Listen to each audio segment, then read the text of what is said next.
Okay, we have gone over how to create your own effects. We have gone over how to create B-patchers so you can embed a user interface into a top-level patcher using abstractions of your effects.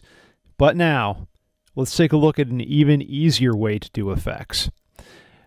In Max, you can put in any Max 4 Live device, which is great because if you go to max4live.com, there are tons of them. Specifically, I'm going to look for one called College Dropout.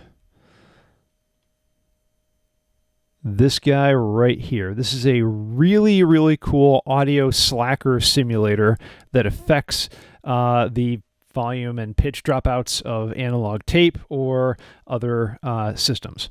And in fact, I have already downloaded it into my folder and it is ready to go. Here it is. So what you have to do is you have to save your patch in the same folder that you have your AMXD device and then drag and drop.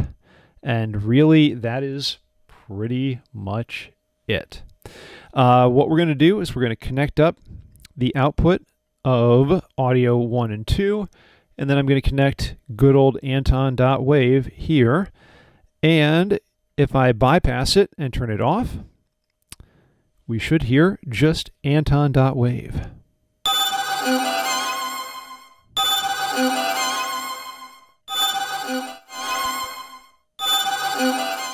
Then I can turn it on. Currently, it's only coming in on channel 1, so let's add channel 2.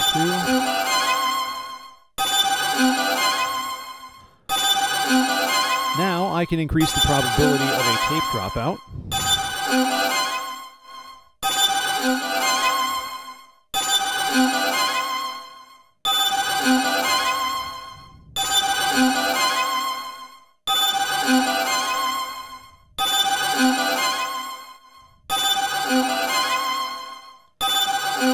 Play around with these. I can have a lot of fun. I can create some really, really crazy stuff. Let's add a little hiss. We change it to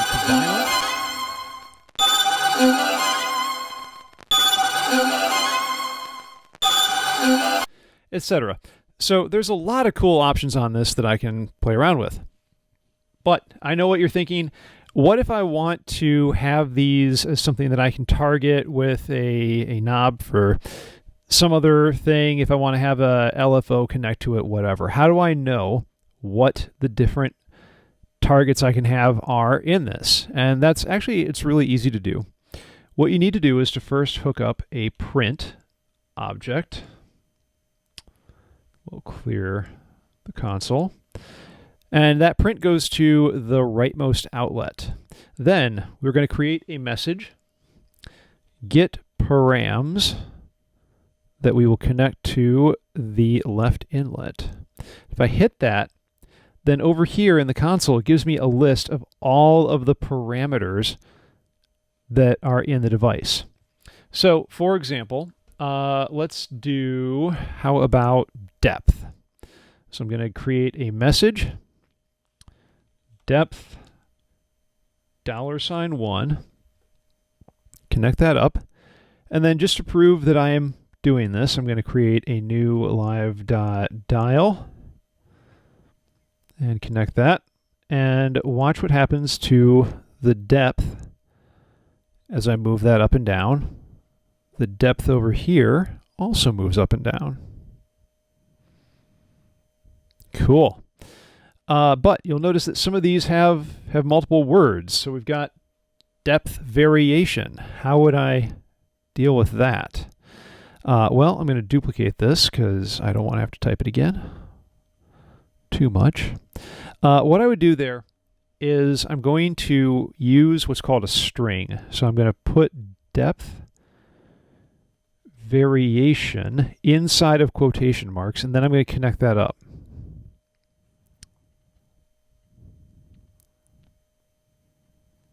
And what is that going to? I don't see that going to anything. That might be because this has some hidden options. Haha, there it is, depth variation. Then there's other things similar to that. I've got duration of time down. That's a pretty big mouthful. So I will take that, copy it.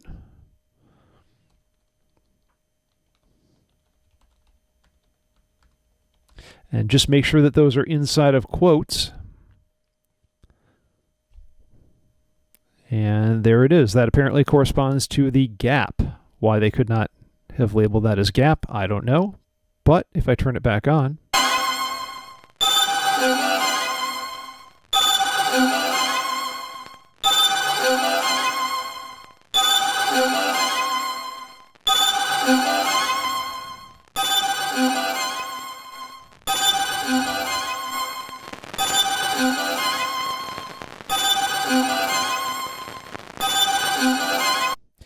it clearly works.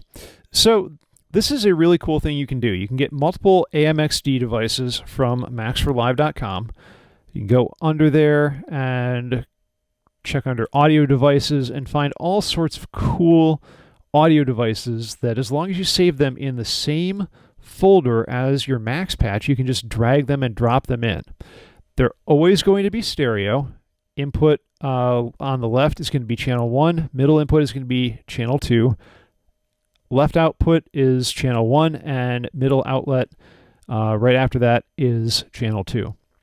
So you can combine multiple AMXD devices together, and they're all going to have the ability to have a GUI on top of them. But if you don't want that, you can also go to the inspector, and this is really cool. You can click on this Show View in Patcher, and then it just goes to the AMXD device and it shows the path. It shows where it's saved. And that's it. That's all. So just click on that and it will show you the GUI.